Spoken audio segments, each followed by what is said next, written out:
has come to play. He's the biggest of them all. Step back, 4-3. Phoenix forced a turnover at halfway. Oh, yes, sir. Yes, sir. Took it. Clock at 10. Adams the off balance. Oh my goodness! Two on the clock. Hello and welcome back to the Basketball Fix podcast. My name is Ryan Tucker, the host of today's show. As always, I have with me NBL expert Josh Higgins and all-round sport expert Jeremy Dark. Boys, how are we this week? Yeah, it's great, mate. Obviously, after some incredible Game 2 action, which has forced 2 Game 3s in the semi-final series, as I'm looking forward to breaking down the first 2 games and obviously diving into that Game 3 as well with some interesting matchups. I don't really know who's going to make the Grand Final series, but we'll pick a few winners here, I'm sure. Yeah, I was way off. I thought we'd be previewing the finals championship already by now. I went 2-0, 2-0, and we've gone to the fence sitters won over the weekend, and now we're previewing Game 3s instead. But it's more basketball. It's more fun. That's it, boys. Before we get into today's show, just want to give a shout out, call to action. Don't forget to subscribe, follow, like, even share an episode with your friends, because that really makes a difference to our algorithms and all that kind of stuff. Show us that you like what we're doing. Don't forget also to check out the free agency tracker over at basketballfix.com. Josh putting a mountain of work there to follow all the signings and rumours heading into NBL 26. And also, Josh, a big thing on the cards coming up for you with Cancer Walk Challenge. Yeah, so at the Basketball Fix, we're going to set up and hopefully everyone gets involved and you two fellas jump on as well. I know you guys are flat stick, but having a bit of a walk every day will be sweet as. But a little bit of a challenge, a bit of a cancer fundraiser walk as well that me and my partner have set up with Cancer Council. So the month of March, you can set a distance in which you want to achieve, whether it's 20 kilometres, 50 kilometres, 100 kilometres, whatever you want to do, that is a distance that you set out to do. And it can be through walking, running, riding, cycling, anything that you want to do, you can do it through that way as well. It's a bit of a fundraiser for cancer, which has affected so many people's lives. I would probably go out there and say it's probably affected 75 to 80% of the population in the world's family at some capacity. So yeah, really good cause. We'll have all the links in the bio and also on our social medias as well. Get involved, donate. If it's even $1, $50, whatever you can afford, that'd be amazing. And it all goes to a great cause as well with the Cancer Council. So yeah, March's little walk and everything like that. It's going to be interesting for sure. We've got about 12 people on already from the Basketball Fix. So yeah, it's looking great. Love it, mate. And you had a massive interview over the weekend with NBA G League player. He's a star in our eyes. Luke Travers. Oh, player. He's definitely a star, mate. 19, 9, and 7. I think they're they're star numbers, I think, in the G League. So no, it was awesome to finally sit down with Luke. We're family friends from many years back and next door neighbours all the way back in the day. So it was finally great to lock that interview in, and I had as much fun as I think he did as well. So make sure you go check that episode out. It's doing really well already, and it's a great interview for one of the upcoming NBL stars, or NBA stars, I should say, and he was an absolute NBL star back in the day as well. So go check that one out for sure.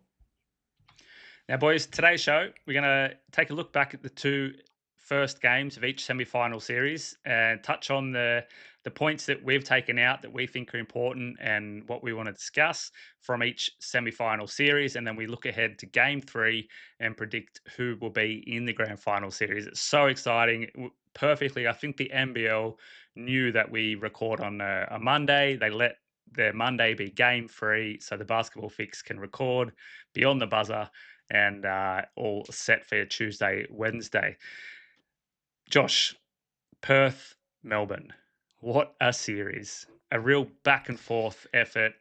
We'll get to Game 2 in a second, but Game 1 and Chris Goulding, how does that guy keep producing at this level at such a high click?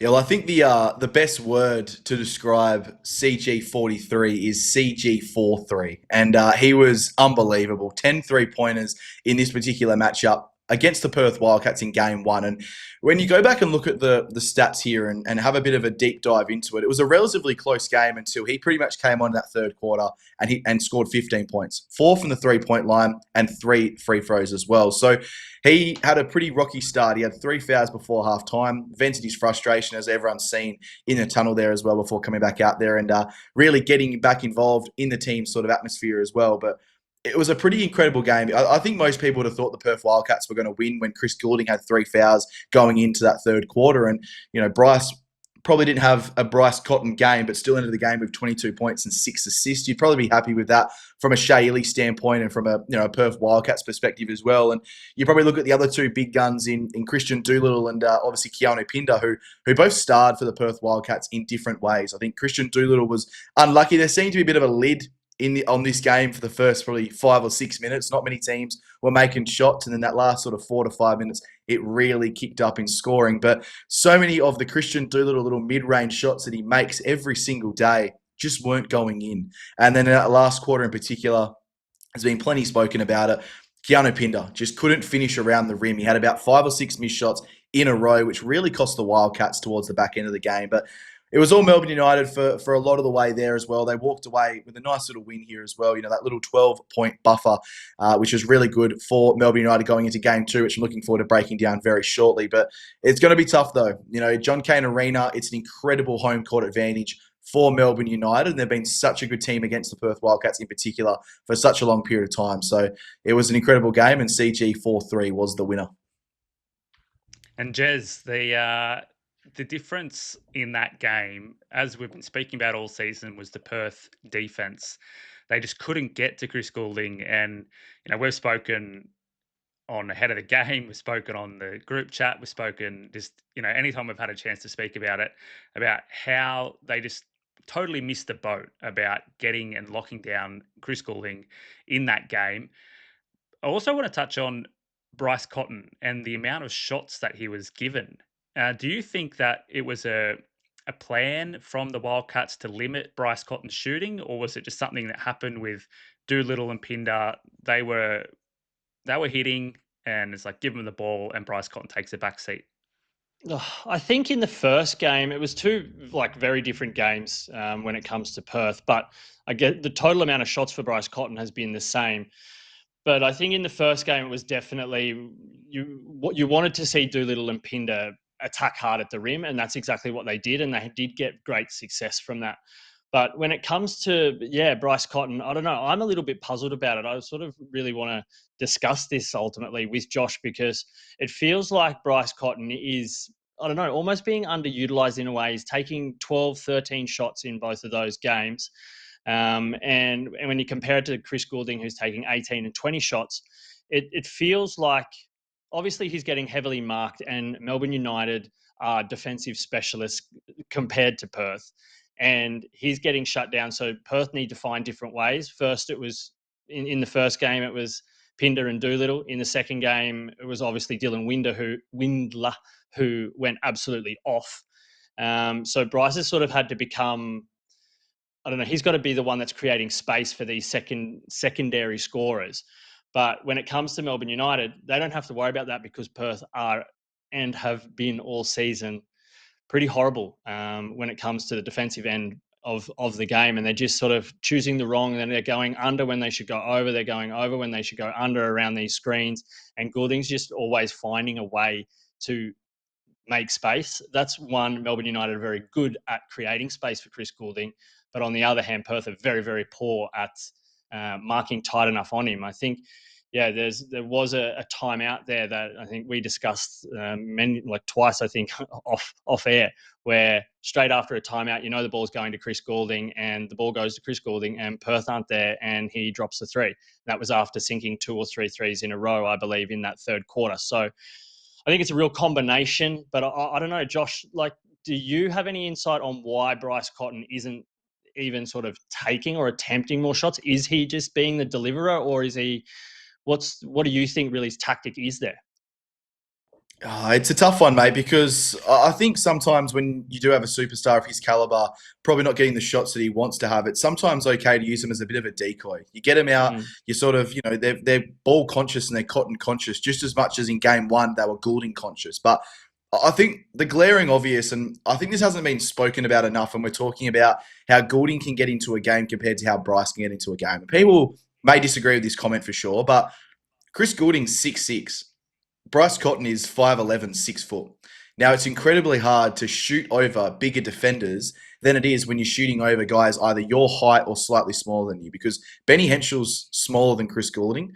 Dylan Windler's only an inch bigger than Chris Goulding, so there's not much of a difference there. Whereas when they throw a Matthew Dellavedova onto Bryce Cotton, that's 6'3" to 6 foot. Shaylee, he's also 6'3". If you throw Chris onto him, he's 6'6". You're putting that extra size on Bryce, you're not able to get those wide open shots. And you see Chris all the time. He's so great at that sort of catch and shoot. They work for him off the ball, and then he just throws his body up and just nails shots. And it's amazing. And Bryce can do that 100%. But if you're going to throw a Marcus Lee out on the switch, for example, onto Bryce, it's a really, really hard task for Bryce. So I'm not sure, to be honest with you. I'm not really disopposed to the game plan because I've now seen it obviously not really work too much, but also work as well in game two. And it really does come down to the others. And this is where the Wildcats have had sort of an advantage over other teams in the NBL this year because they bat really deep. They've got Windler, they've got Doolittle, they've got Pinder, they've got Henschel. Ty Webster was incredible in game two. You've obviously got Jesse Wagstaff, David Aquera, Elijah Pepper, Itana Munster barely played in game one. I've just nailed off 9 or 10 players there. The depth is quite strong when you look at the offensive end. So using Bryce as sort of a decoy, I don't think is the worst option, but I'm looking forward to seeing what the adjustments are going to be in game three. But I know we'll touch on game two very shortly because there were some major adjustments as well.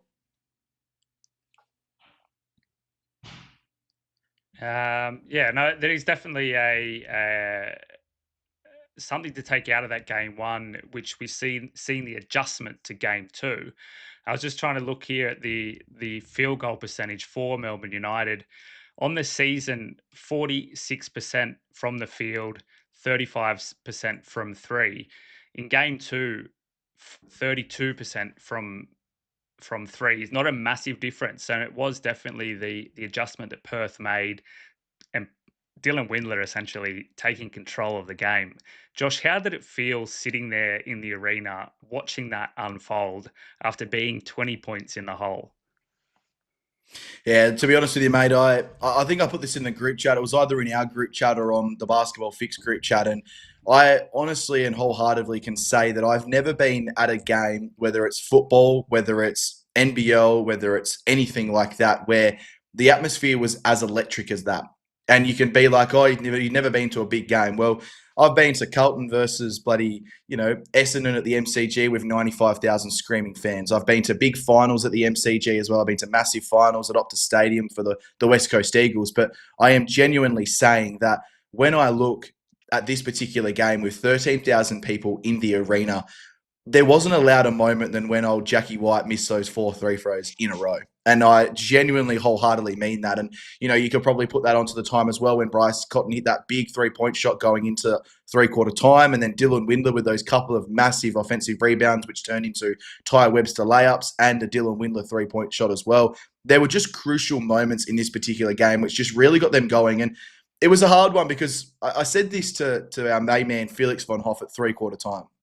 He was at the arena and I caught up with him a few times. And I said at three-quarter time, I said, it feels like Perth has had all the momentum since halftime, but haven't been able to get within 12 points. And they finally got within that sort of double figure margin going into three-quarter time. I believe it was 8 points going into three-quarter time. And then you started to see the fight back. And 33-15 in that last quarter was just electric. And it all came off the back of Ty Webster and Dylan Windler as well. And I was really excited to see this from Dylan. He's had a bit of pressure on his back since he sort of come out in the media and said, he wants a 10-day contract in the NBA. He wants to prove himself. He wants to be back in that sort of space again. And a lot of people are saying, you're not performing to that level right now in the NBL, so why are you trying to go back to the NBA? But 27 points, 11 rebounds, 4 assists, 2 steals, and 4 blocks.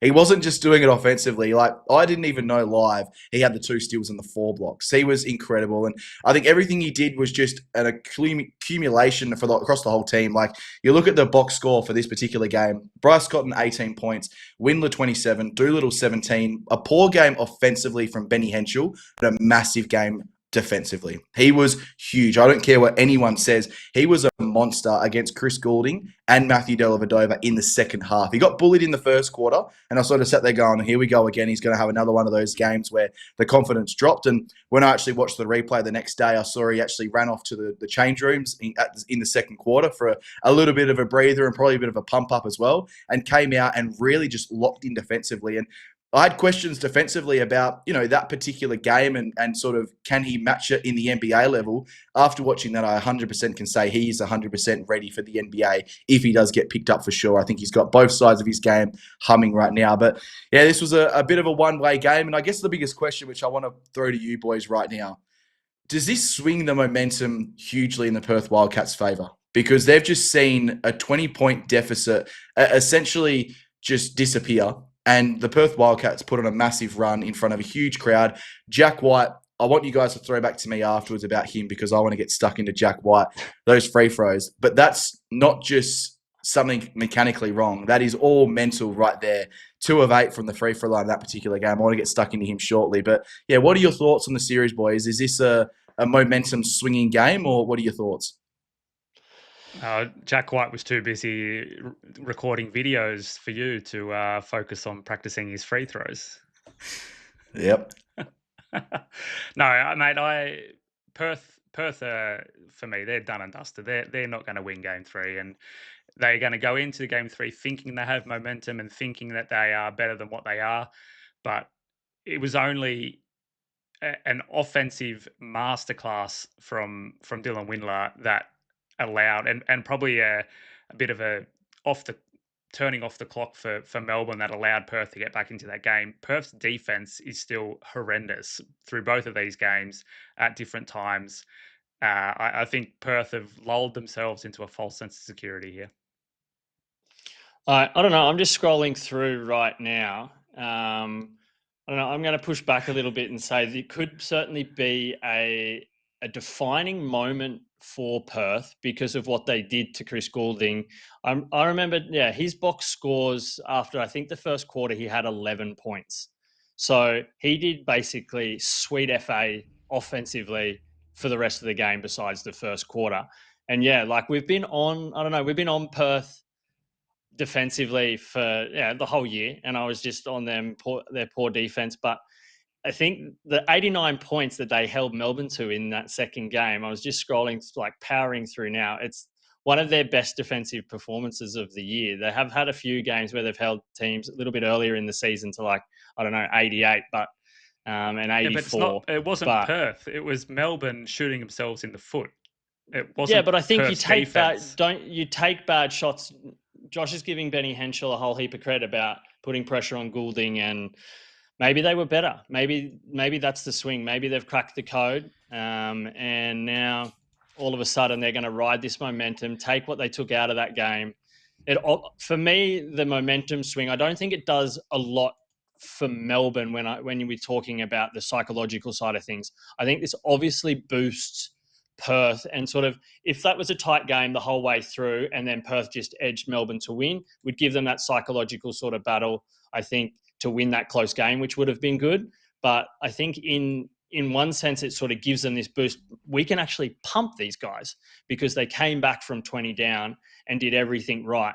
But, in these games, it is tough because Melbourne United just fell into a bit of quicksand. And in their minds, they're going to be they're veterans, a veteran team, as we've also said all season.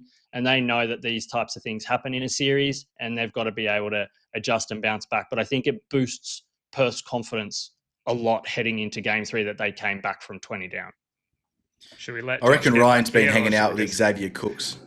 Nah, mate, come back here, all right? Come back here. All right, got a motorbike driving past me 100 miles an hour, but come back here, mate. All right? I think you've been hanging out with Xavier Cooks, Ryan. I think you have lost the plot right here, all right? Because I think the psychological analysis of this particular game, when you look at, like I mentioned, a Benny Henschel, for example, he's been missing this defensive ability, which I think has been weighing on his mind more than offense, because he's been worried that, hey, Goulding dropped 41 on me in game one. And you saw the head drop and everything drop. And he's a young kid, but he knows he can score 25 to 30 when required.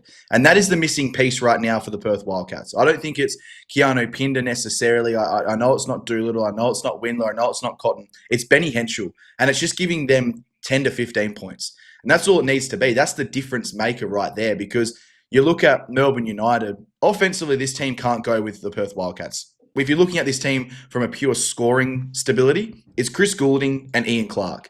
And don't give me Rob Lowe. Don't give me Matthew Dellavedova. Don't give me Shea Ely. And definitely don't give me Jack White. 105 points 5 days ago. 105 points. Yeah. Yeah, Melbourne did, because Perth's defense was horrible in that particular game. But I'm not. Would you say right now that Rob Lowe is a scorer? No. He's not a bona fide scorer. Is Jack White a scorer? No, he's not. He's a back to the basket player. Is Shea Ely a scorer? Is Matthew Dellavedova a scorer? It's Chris Goulding and Ian Clark. If you shut them down, you lose all momentum for Melbourne United. And we saw that in game 2. They shut down Chris Goulding, and they are so heavily reliant on Chris Goulding. And Ian Clark had a pretty good game. He had the 16 points and was pretty good. But you shut down Chris Goulding. The problem when you shut down Chris Goulding is they've got no other option. There's a reason Chris Goulding jacked up 6 or 7 shots in that last quarter in game 2.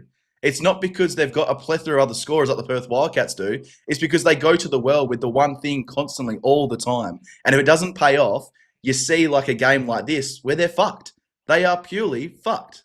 So I think it's a massive momentum swinger for the Perth Wildcats. Game 3 is in their court. To write them off right now, I think Ryan, like I said, he's been hanging out with Cooksey too much. He's lost the plot. I think they're going to win game 3. It's going to be an absolutely close game.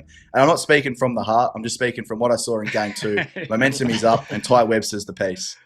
I see. You've forgotten Perth's inconsistencies on defense all season long. So you're thinking they're going to come out and be able to repeat that performance in game 3 without Melbourne making any adjustments. Chris Goulding shot 21% from 3 in that game. On the season, he's over 30%.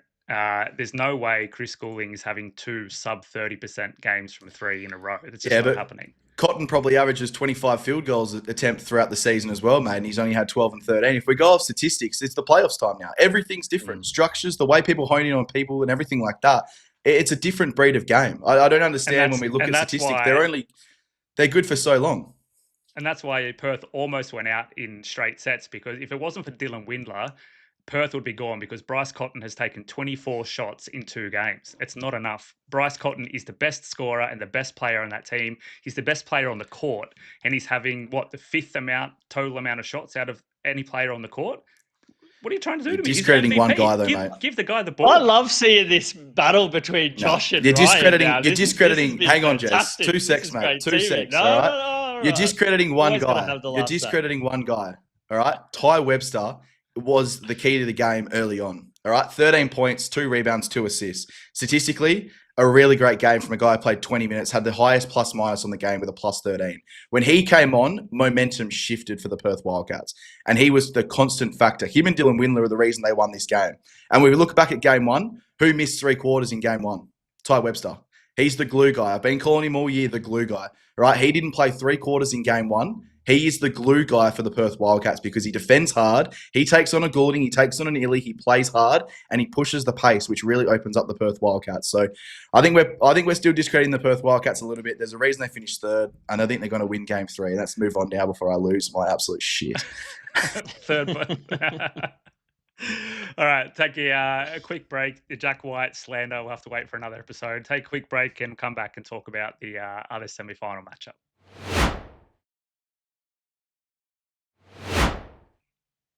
Okay, so it is the Illawarra Hawks and Southeast Melbourne Phoenix that are in the other matchup in the NBL semi-finals. And Illawarra came out in game 1 and absolutely handed Southeast Melbourne their ass. But we know, and we spoke about this season on Beyond the Buzzer, that Southeast Melbourne have a great roster with great players and a coach that can make adjustments. And this is what we're seeing in game 2, where they made the adjustments that were necessary. They got out to a lead. They put Illawarra under pressure to make choices which they haven't been good at doing throughout the season. But Jez, if we look at game one and Illawarra bursting out of the blocks to get to a big lead in the first quarter, like they've done all season long and held on to that, is that something that they need to kind of get back to and make sure that they get out quickly and really put the clamps down on their opposing team to succeed throughout the rest of the game?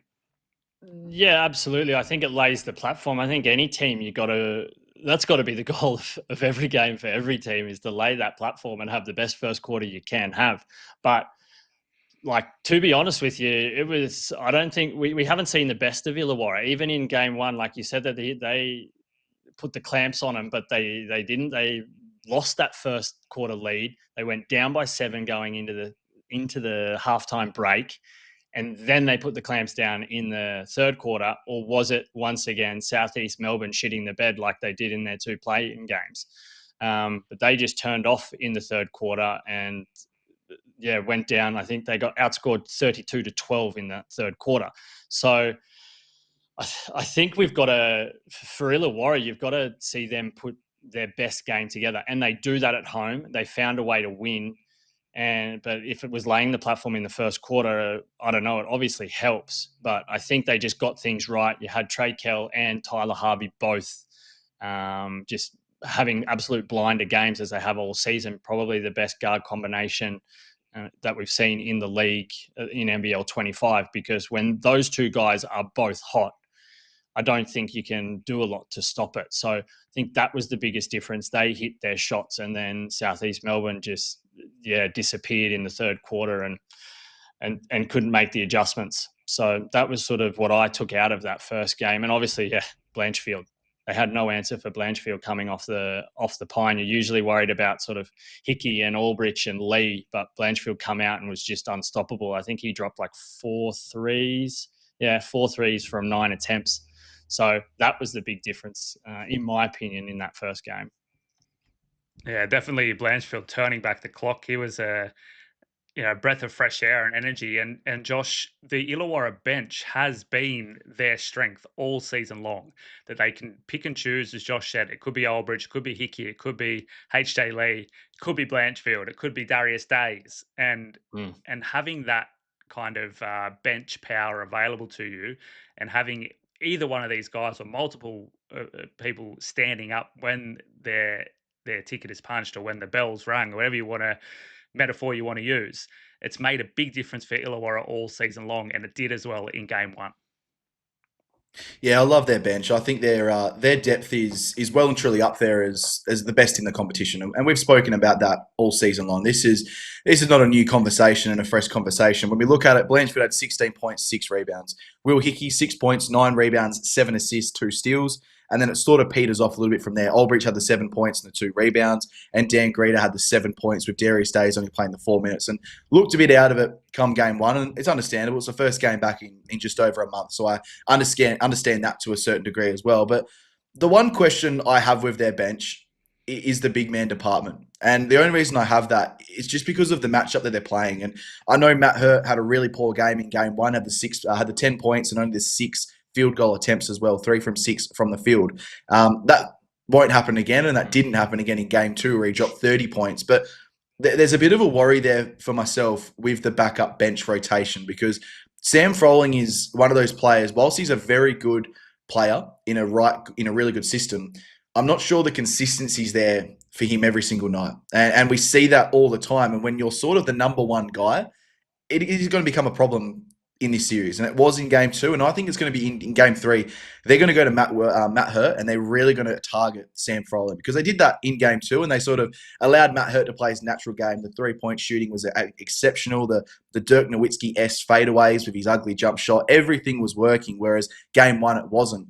And I have a bit of a question for Lockie Albridge, for Mason Peatling, who's got his hands full with Geordie Hunter, and obviously Sam Froling as well. Can you stop Matt Hurt from scoring 25 points? And that's the serious question, because I think we saw the blueprint in game 2. Matt Hurt's going to get whatever he wants now. There's going to be some adjustments, 100%. And I think the adjustment has to be, I think you've got to go and throw Darius Days on Matt Hurt. That's the adjustment that I like from an Illawarra Hawks perspective, a guy who can make him pay on the other end with some fast transition and can also be really, really physical with Matt Hurt as well. But I think that's the key to the game in this particular series is stopping Matt Hurt, because in game one, if you were to tell me Joe Wieskamp would have 22 points and 7 rebounds, Derek Walton Jr. in his first game back would have 15 points and 11 assists. You tell me Nathan Sobey would have 17 points and 9 rebounds, I would have said, oh, cool, Matt Hurt would have had 22 and 6 and they would have won the game by 5 or 6 points. Well, they didn't. They lose this game by double digits, and Matt Hurt had a really poor game. But it was nice to see the game 2 adjustment there, which we'll speak on right now. And this series is wide open. I've got a bit of a crazy prediction later on in this sort of episode about this particular game in this series. And it might surprise a few people. Jez, you touched quickly on the guard duo of Tyler Harvey and Trey Kell. In game 1, 48 points between them, 24 each. In game 2, 16 points.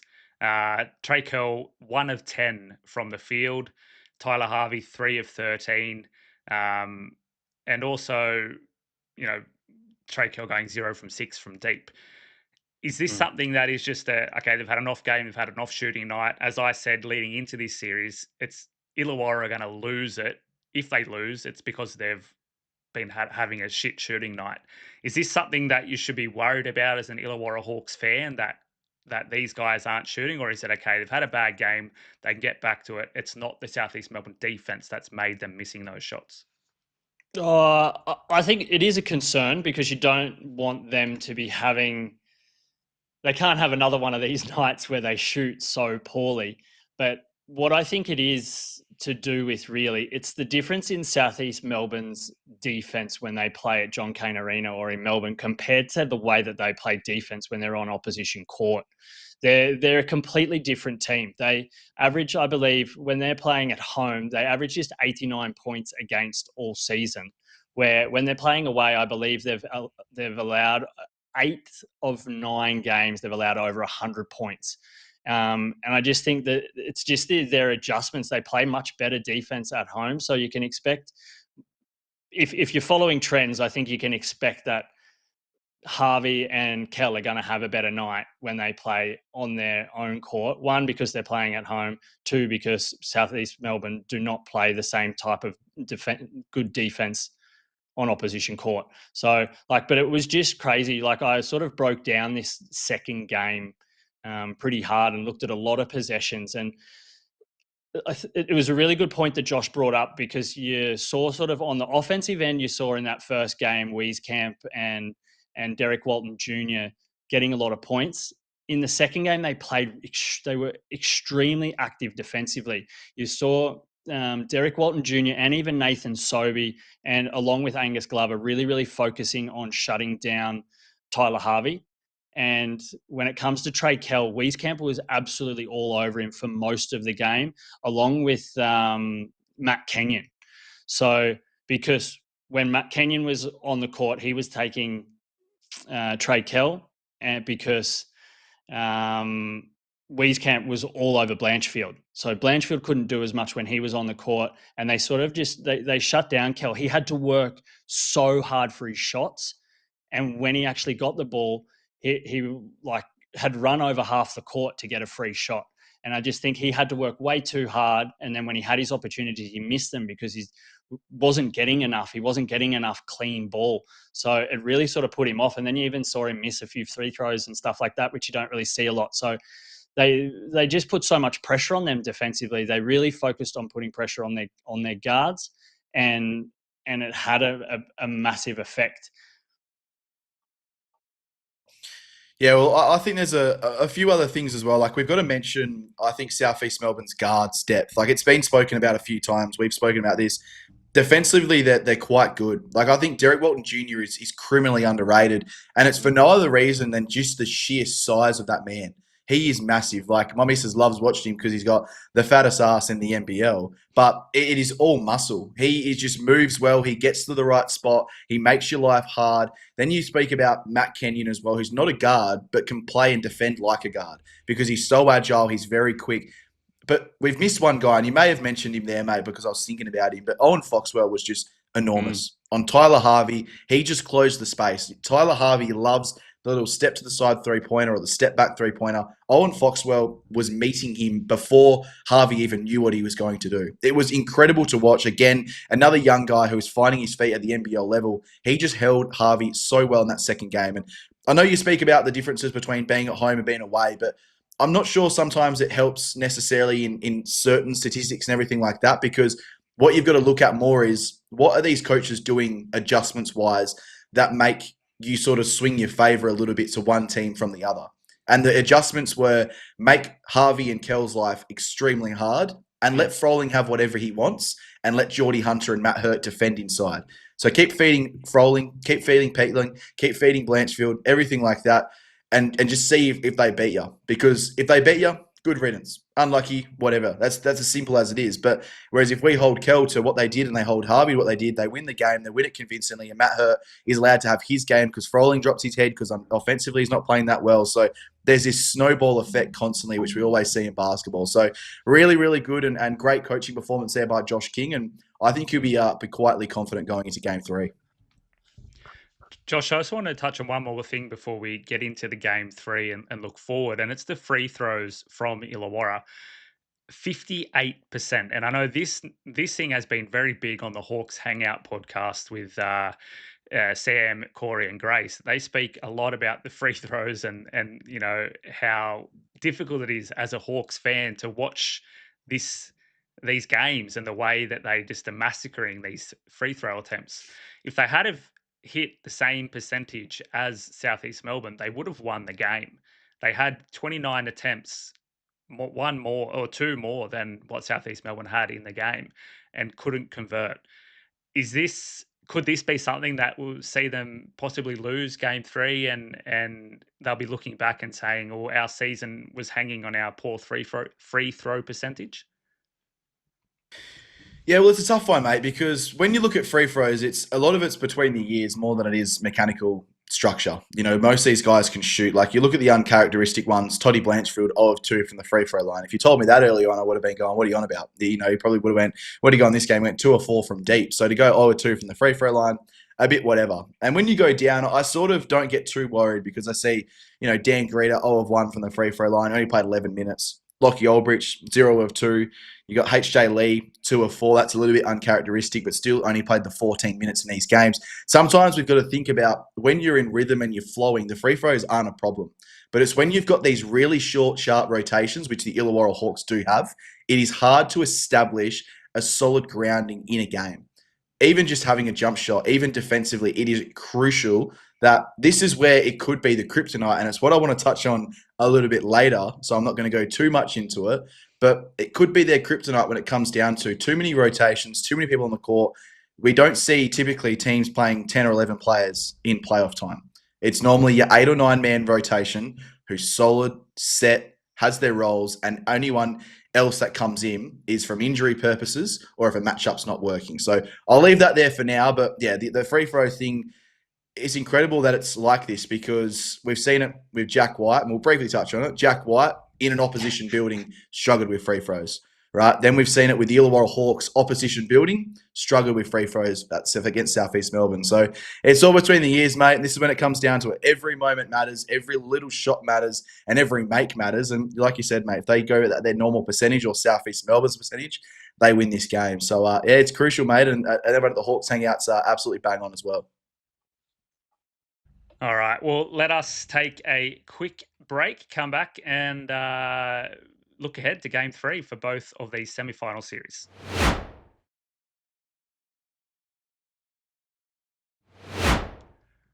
Okay, boys. Game 3. I'm struggling big time on graphics today. Game 3 for Perth and Melbourne, Tuesday night, back at John Cain Arena.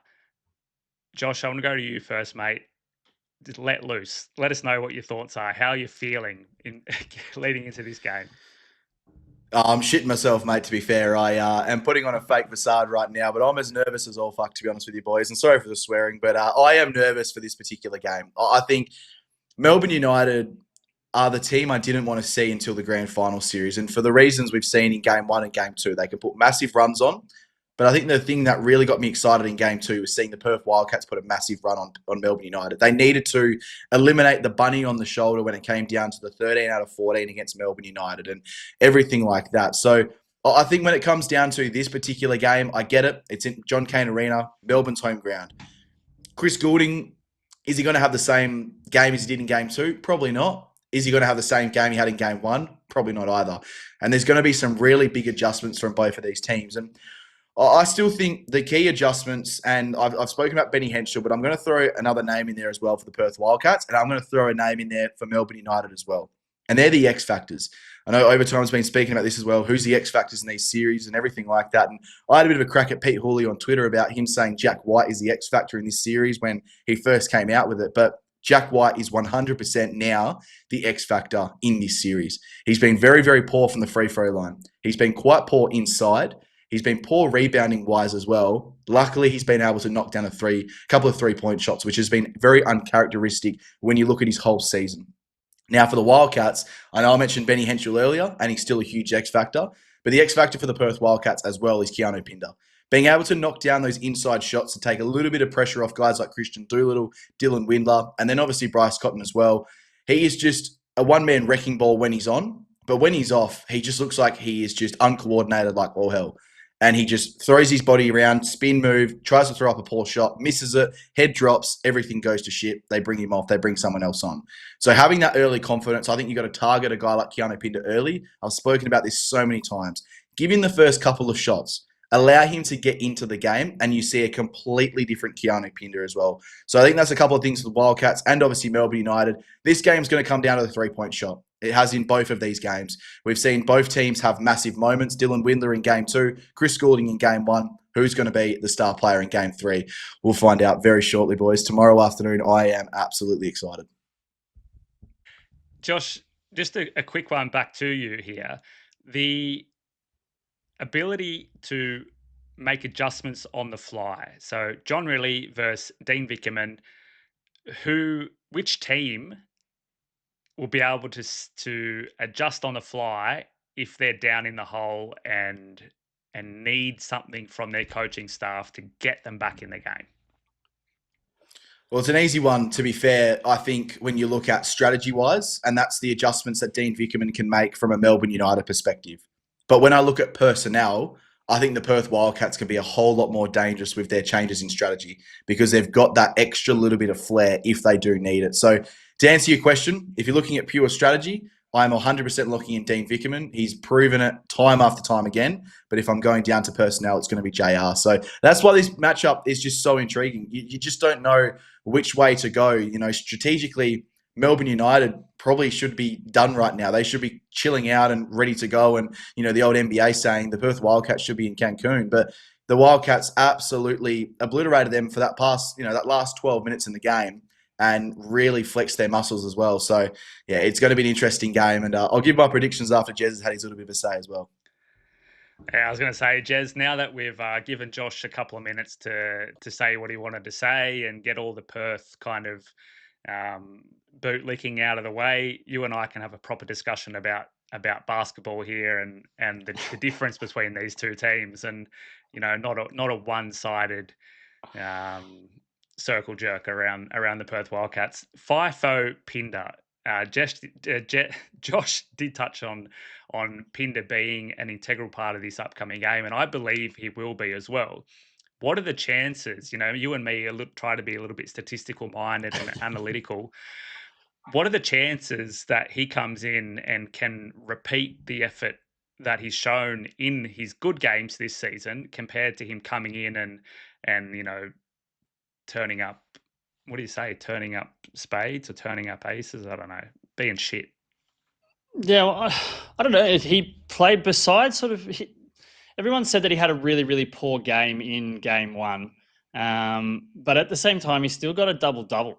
So he just had poor periods in game 1. He played like fairly decent, 24 points, 11 rebounds, 3 assists. You'd look at that stat and go, wow, Pinder was awesome. But he just sort of missed some crucial baskets at crucial times. And that you can't do in a in a semi-final series if you want to go to the championship series, especially against Melbourne United, because they will be able to shut you down. He needs to have a big game. Dylan Windler has to have a big game. Bryce Cotton needs to have a big game. I think everybody needs to go big if Perth are going to get through against Melbourne in Melbourne. And they can't shut off. They need to score all the time. I said this from at the start when I said that they were going to go 2-0. They just need to keep scoring, and they need to find points from everywhere on the court. They have this deep roster. They have this deep offensive roster. They need to use it, and they need to make sure if as soon as one thing isn't working, it's not maybe about persistence with them. It's getting the ball and giving it then to somebody else and letting them take it by the horns. Yes. The other game, Illawarra, Southeast Melbourne, going back to the what do they call it? The sand pit, the snake pit, one of those pits there in Illawarra. Sandbox. The WEC. I think Illawarra are in the box seat here. They know what they are, and I think they can also, they have the ability to look at Southeast Melbourne and the adjustments that they've made, not only in game 2, but in the playing game and in game 1, and be able to kind of not predict, but look at different situations. Okay, well, we can expect them to react in this way, and we can counter like this. And I think it all is going to come down to their shooting performance and their ability to get to the basket, whether they're going to win or lose. And I don't think it's going to be really dependent on Southeast Melbourne. It's going to be in Illawarra's own hands to win this game. And I think their personnel, Josh, as you've been on it quite a lot, they have such a deep roster and have the opportunity to put guys out there that are on song for that day. And I think they can get there. What's your opinion on that?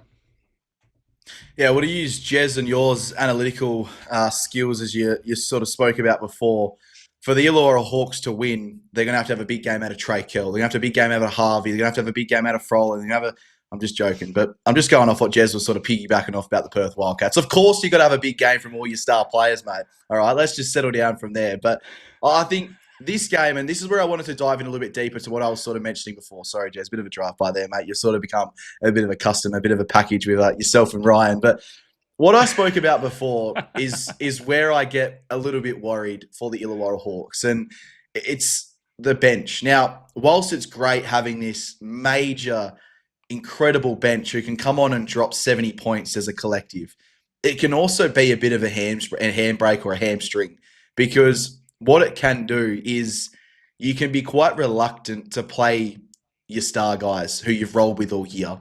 And this psychologically, when you have got frail players like the likes of Wani Swakala-Bullock, like the likes of a Mason Peatling, also a Sam Froling, even Tyler Harvey has shown patches in his NBL career so far where he can go missing for 4 or 5 games, and then he has that igniter game. So we look at game 2. Tyler Harvey played 26 minutes. Sam Froling played 19 minutes. Wani only played 17 minutes, and Mason Peatling 14. So their starters didn't really play a lot of minutes in this particular game. All right, we've got Will Hickey around the same sort of minutes, 19 and a half. Todd Blanchfield, 18. H.J. Lee, 14. Darius Days, 12. 12 minutes for Lockie Aldrich and 12 minutes for Dan Greta. Right, the spread, amazing. But I don't like it from the standpoint of you've basically shown your hand to your own players and Southeast Melbourne that if you shut down our guys, we'll rip them off and we'll make our other guys beat you. And that's a bit of a worry for me, because I think you need to have Tyler Harvey full of confidence. You need to have Sam Froling full of confidence to beat Southeast Melbourne Phoenix, because Southeast Melbourne Phoenix are full of confidence. Angus Glover is probably the most overconfident player in the NBL, but he performs at the biggest stage. Owen Foxwell, 100%, is in the same ilk. As a young guy, he is overconfident and has an incredible ability to just knock down big shots always. Thomas Vodanovic, the exact same. Loves playing physical, but he's a very overconfident character. So when he's on and given the opportunity, he performs. So I'm a little bit worried, because most other teams have adopted the 8 or 9 man rotation for the playoffs. We've seen in this particular game, the Illawarra Hawks went down to 11. I'm not sure if that's the best step in the right direction. I actually think Southeast Melbourne Phoenix are going to win game 3 in the Snake Pit and walk away into an NBL Grand Final, which will just be absolutely historical when it does happen. And I think it's going to come down to, once again, Tyler Harvey and Trey Kell having another poor game, because the Southeast Melbourne Phoenix defensive plan will be to make the others beat us and let that happen. So it's going to be interesting. I'm looking forward to it. And yeah, I think Illawarra have been the best team all year, and it's going to be an absolute heck of a game down there at Illawarra. Josh, if Illawarra have been the best team all year, now it's time to get your own a little bit back. You know what they've been doing all year? They've been using their bench. That's how they've won. That's how they won the minor premiership. That's why they are the best team in the NBL, because it works. They've done it all year. The only difference is that both of their guards had a bad night on the same night, which is very, very rare. It's like a solar eclipse. Never doesn't happen. It's not going to happen again in Illawarra, and it's why Illawarra are going to win. If one of those guys was on in game 2, Southeast Melbourne would have won. But for me anyway, I think both Tyler Harvey, Trey, Kell, they're going to have 15, 20-point games like they have had all season. The difference for me, I think, is you mentioned it earlier, Darius Days is going to be the difference in this one. He played 4 minutes in the first game. I think he played 12 in the second. He gets a little bit more time. He needs to be that aggressive body and that physicality down low, which is going to change everything that happened in game 2. You're going to see more space for Kell and Harvey, because Darius Days is going to be a physical beast, and he's going to be able to put on these screens and also be able to score points. You're not going to know what's going to happen. He just had to warm up. He is an absolute game changer. You have to agree with that yourself. And if he is now a little bit more match fit after game 2 and a little bit more from game 1, you're going to see him be the difference, and it's going to be what sees Illawarra move on to the championship game. Once again, a bench player. Yeah, but is he a bench player though? Should he be? That's another question. But I still think that the reason that they've had such a good season though has been because the bench players have been the complement to the starting players. It's not that the bench players have come in and scored 112 points and the starters have done next to nothing. That's where my difference is and my problem is there right now, because the thing that doesn't rock up on the stat sheet is what comes in between the 2 ears. It's what's inside your head. If a Sam Froling is sat there like he has for patches throughout his whole career, there's a reason why he could be a guy who's in the NBA like other Australian players, but he's still sitting over here in the NBL, because in here, he goes AWOL sometimes. He loses all confidence, and he does it all the time. So for him to see only 19 minutes of the court, to only have 7 shots, to only score 11 points, that's going to do something really massive to him mentally. And when the guy who you're matched up against just went and dropped 30 points on you as well. So there is a huge psyche in there between a lot of these guys. Now, is their bench great? 100%. I love it, but it's a compliment to what your starters are to produce. That is why Southeast Melbourne Phoenix was so great in game 2.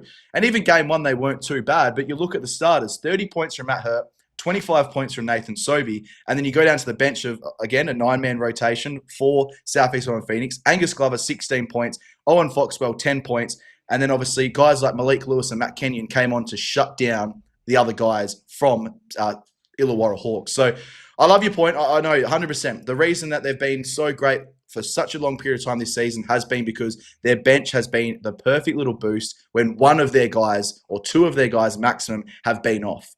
But all 5 of their starters on Saturday night were off, and off bad as well. So that's where I more say that you've really got to be a little bit worried about the Illawarra Hawks in that perspective. All right, boys, it's time to put your money where your mouth is. Who wins game 2 on Tuesday between Perth and Melbourne? Josh, you first.